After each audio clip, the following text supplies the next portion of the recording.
Bueno, modifico lo que he dicho antes y voy a dar, he tenido que interrumpir la, la clase porque me han llamado a la puerta ayer y he tenido que abrir. Y, en fin, las cosas que pasan con estas circunstancias. Y ahora estoy ya en el tema 7 parte 2. Hoy no va a ser la parte 1 del tema 7 sino la 1 y 2. Y ya el próximo día veremos el tema 7 parte 3 y puede que incluso 4. Porque ya digo, sí, la 4 seguro también porque va a ser muy largo. Bien, estaba refiriéndome al caso en el que las partes que el testador ha concedido pues no suman no suman 1, sino que suman menos de 1. Por ejemplo, un cuarto y un cuarto, pues serían 3 cuartos, pero no llegan a 1. De manera que, ¿y cómo interpretamos esto? Se puede interpretar de dos maneras. Eh, se puede decir, bueno, pues cada uno incrementa proporcionalmente su parte hasta que todos sumen 1. El testador ha querido hacer unas partes, pero como al final no han completado 1, pues se estima que en esa misma proporción aumentaría cada parte hasta sumar 1. Esa sería una solución, y la otra solución sería, bueno, el testador ha manifestado su voluntad en un determinado sentido, pero pero ha quedado una parte sin cubrir. ¿Cómo se cubre esa parte? Pues no proporcionalmente por los otros que ya tenían unas partes asignadas, sino conforme a las reglas de la sucesión intestada. Y esta última es la decisión que se toma en el Código Civil. La de que se cubre, bueno, en el Código Civil no, la que todos consideramos que es la más lógica, ¿no? Que en lo no dispuesto, pues se aplica la regla de la sucesión intestada. La sucesión intestada rige no solamente cuando no hay testamento, sino cuando hay testamento que no se ha ocupado de todo. Entonces, todas las partes que no hayan sido tocadas por el testamento, pues se cubren por la sucesión intestada. Y una de ellas clarísima es el tema de los porcentajes que se le da a cada heredero. Sin embargo, cuando en el caso inverso resulta que tengamos una atribución de partes y la suma de todas ellas supera la unidad, por ejemplo, un medio, un tercio, otro tercio, ya con eso hemos superado la unidad. Bien, pues aquí sí se toma la decisión adecuada, es la de reducirlas proporcionalmente hasta que completen la unidad, pero no más de la unidad. Bien, aparte de estas reglas que son lógicas, maneras lógicas de resolver el problema, el código sí establece algunos criterios para resolver casos dudosos. Y sí nos conviene que aquí el código haya tomado esta decisión porque va a evitar pleitos y litigiosidad. Concretamente, en el artículo 769 se dice lo siguiente. Cuando el testador nombre unos herederos individualmente y otros colectivamente, como si dijere, instituyo por mis herederos a N y a los hijos de N, y los colectivamente nombrados se considerarán como si lo fueran, los colectivamente nombrados se considerarán como si lo fueran individualmente, a no ser que conste de un modo claro que ha sido otra la voluntad del testador. Bien, ¿qué quiere decir esto? Primero, hay un fallo en el artículo N y N, parece que N siempre es la misma persona, cuando realmente queremos decir personas diferentes. Realmente instituye por mis herederos a N, a M y a P, y a los hijos de P. Aquí se ve claramente que son tres personas distintas, pero que en el tercer caso no están nombrados por su nombre, sino por ser hijos de alguien a quien se nombra. Bien, pues aquí lo que dice el código es que todos ellos son herederos. Todos ellos son herederos y al mismo nivel. Los colectivamente nombrados, es decir, los hijos de N, en mi versión hijos de P, los colectivamente nombrados se considerarán como si lo fueran individualmente. Es decir, que cuando nombro a N, a M y a hijos de P, pues es como si hubiera nombrado a N, a M, al nombre del primer hijo de P, al nombre del segundo hijo de P, al nombre del tercer hijo de P. He nombrado 5 y por sus nombres, aunque los 3 últimos estuvieran designados por ser hijos de otros. Pero dice el código, a no ser que conste de un modo claro que ha sido otra la voluntad del testador, porque a lo mejor la voluntad del testador es que los 3 hijos de N sucedan a N, por ejemplo, porque ha habido una premoriencia, ha muerto una persona, entonces dice, pues sus 3 hijos, pero entre los 3 ocupan la posición de 1 y no la misma posición que los otros 2 nombrados en primer lugar. No sé si me explico. Sigamos con N, M y P. En principio, salvo que se decante que la voluntad del causante ha sido la de establecer una especie de derecho a representación, que no es exactamente eso, pero se entiende, si lo que está es que los hijos sustituyan al progenitor, en principio hay que pensar que lo que ha querido el testador es nombrar herederos a todos en el mismo grado, por lo tanto a N, a M y al primer hijo de P, al segundo hijo de P y al tercer hijo de P. Serían los 5 en el mismo grado. Pero, repito, si el causante lo que ha querido ha sido establecer una especie de aglutinamiento de un heredero por sus hijos, o sea, que los hijos ocupen el lugar del padre, pero no más allá de lo que tendría el padre, pues entonces habrá que estar a esta solución. Y entonces si llegamos, y en el testamento hay datos que permiten llegar a esta conclusión, aunque no se haya dicho textualmente, los herederos serían N, M y los hijos de P, los 3, ocupando la posición de M, es decir, la tercera parte. Se repartiría de cada uno la novena parte, porque son 3 hijos, en el caso que hemos puesto como ejemplo, los 3 hijos serían cada uno la novena parte y concurrirían con uno y otro que tendrían la tercera parte, cada uno. Sin embargo, cuando no hay datos que permitan pensar en una voluntad distinta del causante en el sentido de aglutinar a los 3 hijos en el mismo lugar que tenía su padre, pues tenemos que considerar que la herencia se dividirá en tantas personas, en tantas partes como personas haya. Es decir, aquí cada uno se debería la quinta parte. Otra regla. Artículo 770. Si el testador instituye a sus hermanos y los tiene carnales y de padre o madre solamente, se dividirá la herencia como en el caso de morir intestado. Bien, ¿qué quiere decir el código aquí? Pues no es fácil, porque podríamos pensar que aquí no jugaría la voluntad del causante, sino que jugaría las reglas de la sucesión intestada. No quiere decir eso. Porque las reglas son otras. Hay que interpretarlas de otra manera. Lo que queremos decir es que si yo digo,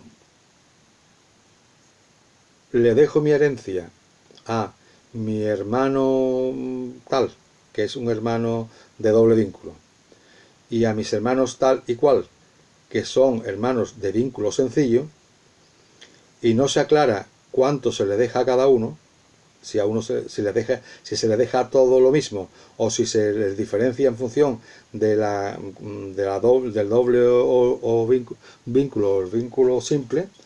Bueno, pues la regla interpretativa que da el código es que se va a actuar como en la intestada. ¿Y cómo se actúa en la intestada? Pues en la intestada al hermano de doble vínculo se le deja el doble que al hermano de vínculo sencillo. Luego, en caso de indeterminación y que el causante no haya establecido partes para sus hermanos de doble vínculo y de vínculo sencillo, pues será como en la intestada y los de doble vínculo se llevarán el doble que los de vínculo sencillo. Ahora bien, si el testador ha querido establecer otra cosa, pues entonces ya no estaremos en un caso de indeterminación, estaremos en un caso de clara determinación del testador, que le puede haber dejado a un hermano de vínculo sencillo pues el doble que a un hermano de doble vínculo. Nada impide que eso pueda hacer. Es que se lo puede dejar incluso a un extraño. Si se lo puede dejar a un extraño, ¿cómo no se lo iba a poder dejar a un hermano de vínculo sencillo? Pues claro que sí. Pero el código lo que contempla es la posibilidad de que el testador solamente se haya limitado a decir a mi hermano a nombrar a sus hermanos, y unos son de vínculo doble y otro de vínculo sencillo. Bien, y en el artículo 771 se dice, cuando el testador llame a una sucesión a una persona y a sus hijos, se entenderán todos instituidos simultánea y no sucesivamente. Es decir, aquí es un poco lo mismo que veíamos antes. Y había que decir, salvo que el testador, el código no dice, pero creemos que se aplica la misma regla que en el artículo 769, en el sentido de que si no se deduce claramente otra voluntad del causante, pues se dividirá todo por partes iguales, tanto entre su persona y cada uno todos y cada uno de sus hijos, por partes iguales. A eso hay que entender, cuando dice el código, se entenderán todos instituidos simultáneamente y no sucesivamente.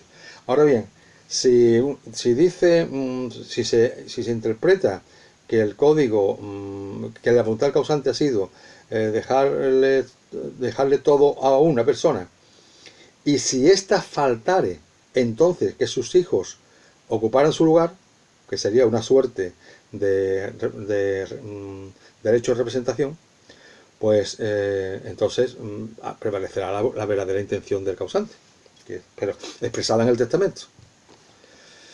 Pasamos al epígrafe tercero, que va a ser lo último que vamos a decir en esta clase, que son supuestos de relativa indeterminación.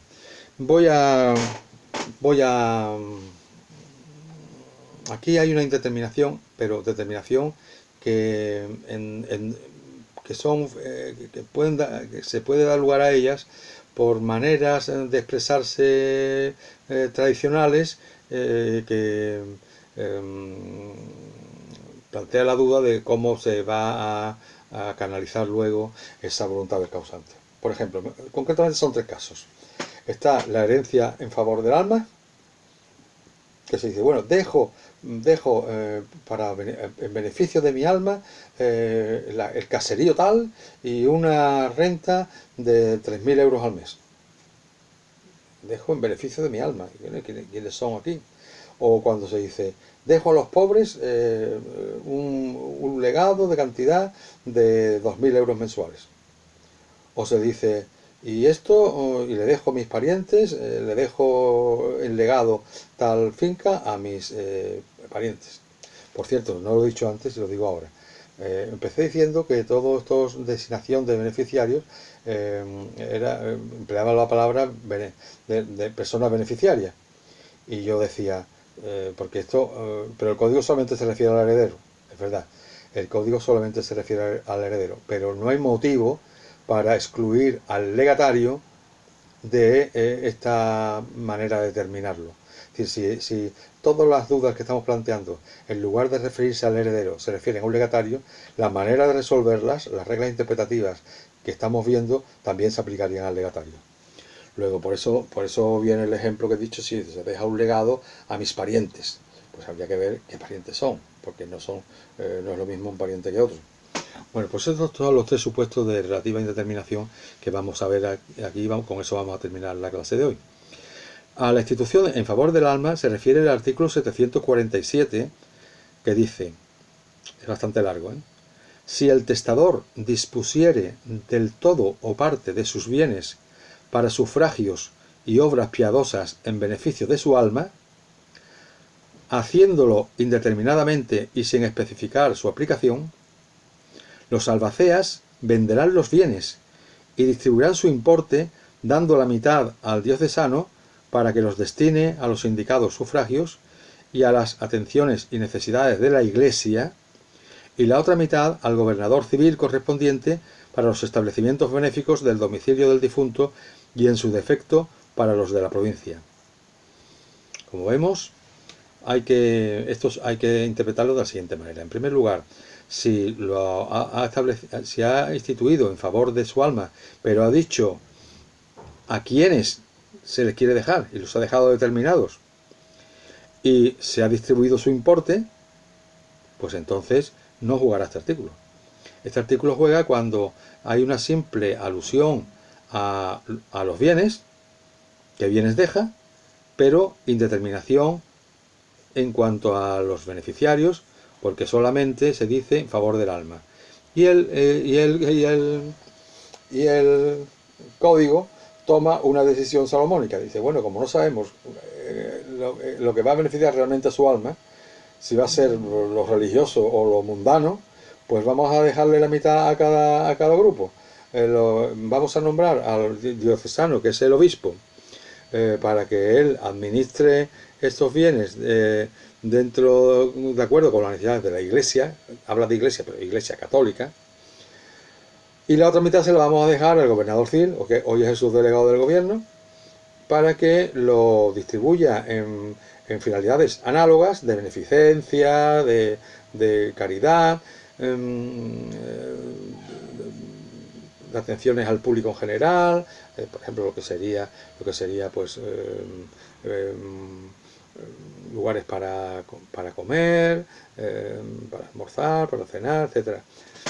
Bien, y así lo distribuyo todo entre la iglesia y llamémosle el Estado, ¿no? Bien, en cuanto a la disposición genérica en favor de los pobres, artículo 749. Las disposiciones hechas a favor de los pobres en general, sin designación de personas ni de población, se entenderán limitadas a los del domicilio del testador, en la época de su muerte, si no constare claramente haber sido otra su voluntad. La calificación de los pobres y la distribución de los bienes se harán por la persona que haya designado el testador, en su defecto por los albaceas, y si no los hubiere, por el párroco, el alcalde y el juez municipal, los cuales resolverán por mayoría de votos las dudas que ocurran. Esto mismo se hará cuando el testador haya dispuesto de sus bienes en favor de los pobres de una parroquia o pueblo determinado. De manera que, en cuanto a los pobres, claro, dice el código que lo mismo que se decía con respecto al alma. En primer lugar, prevalecerá lo que el testador concretamente haya establecido, a favor de qué pobres, en favor de qué lugar. Pero si el testador omite esa referencia, pues el código dice que son los del domicilio del testador en el último lugar de donde residiera,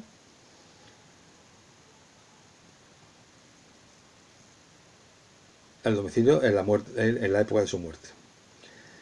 Bien, aquí esta distribución la hará la persona encargada. Por cierto, en el caso anterior, en el caso del alma, se dice, los albaceas venderán. Bueno, salvo que hubiera una persona encargada por el causante para ese caso concreto. A lo mejor el albacea sigue teniendo su función de albacea, pero si el causante nombra a una persona concreta, distinta de la albacea, para que se encargue de vender los bienes y distribuirlos, eso prevalecería. Porque la voluntad del causante en esta materia, sobre todo, es ley de la sucesión, ley rígida de sucesión, y prevalecería. Podríamos decir que la norma que se da para el caso del alma y para el caso de los pobres es una norma subsidiaria a falta de voluntad concreta del testador. ¿Los albaceas venderán los bienes? Medidas muy fuertes, porque se pueden malvender. Al venderlos con cierta premura, se pueden malvender y quedar menos beneficio para el alma. Pero lo cierto es que los albaceas serían los que los venderían, salvo que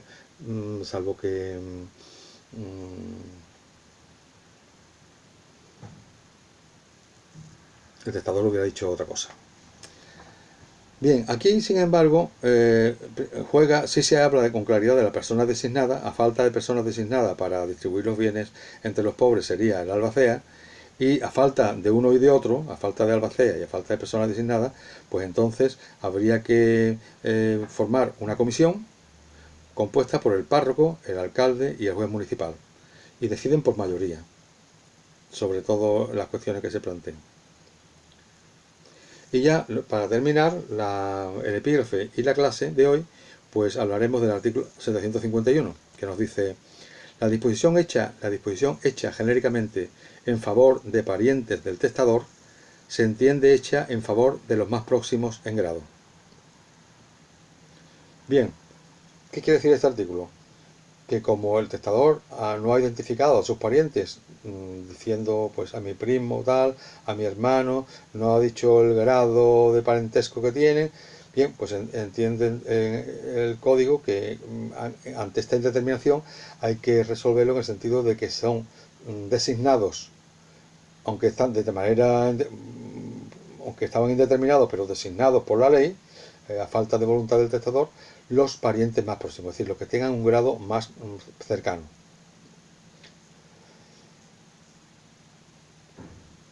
Bien, eso permite que jueguen las reglas no solamente de la intestada, sino que esto puede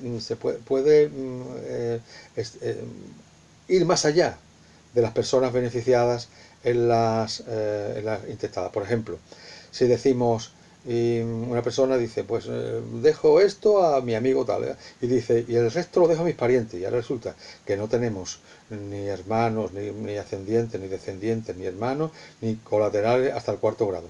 Pero tenemos colaterales en grado superior al cuarto, quinto grado, sexto grado. Bien, pues iría a esos parientes, porque son parientes, lo que pasa es que no en el grado necesario para ser intestados, pero es que aquí serían parientes testados, puesto que ha habido un llamamiento como parientes. Luego, este artículo es una manera, aparte de que se rige por la proximidad de grado y prevalece una sobre la otra, que es típico también de la sucesión intestada, también es una manera de abarcar más allá del cuarto grado, que es el límite en el que juega la sucesión intestada. Bien, con eso termino la clase y ya continuaremos el próximo lunes, día 25.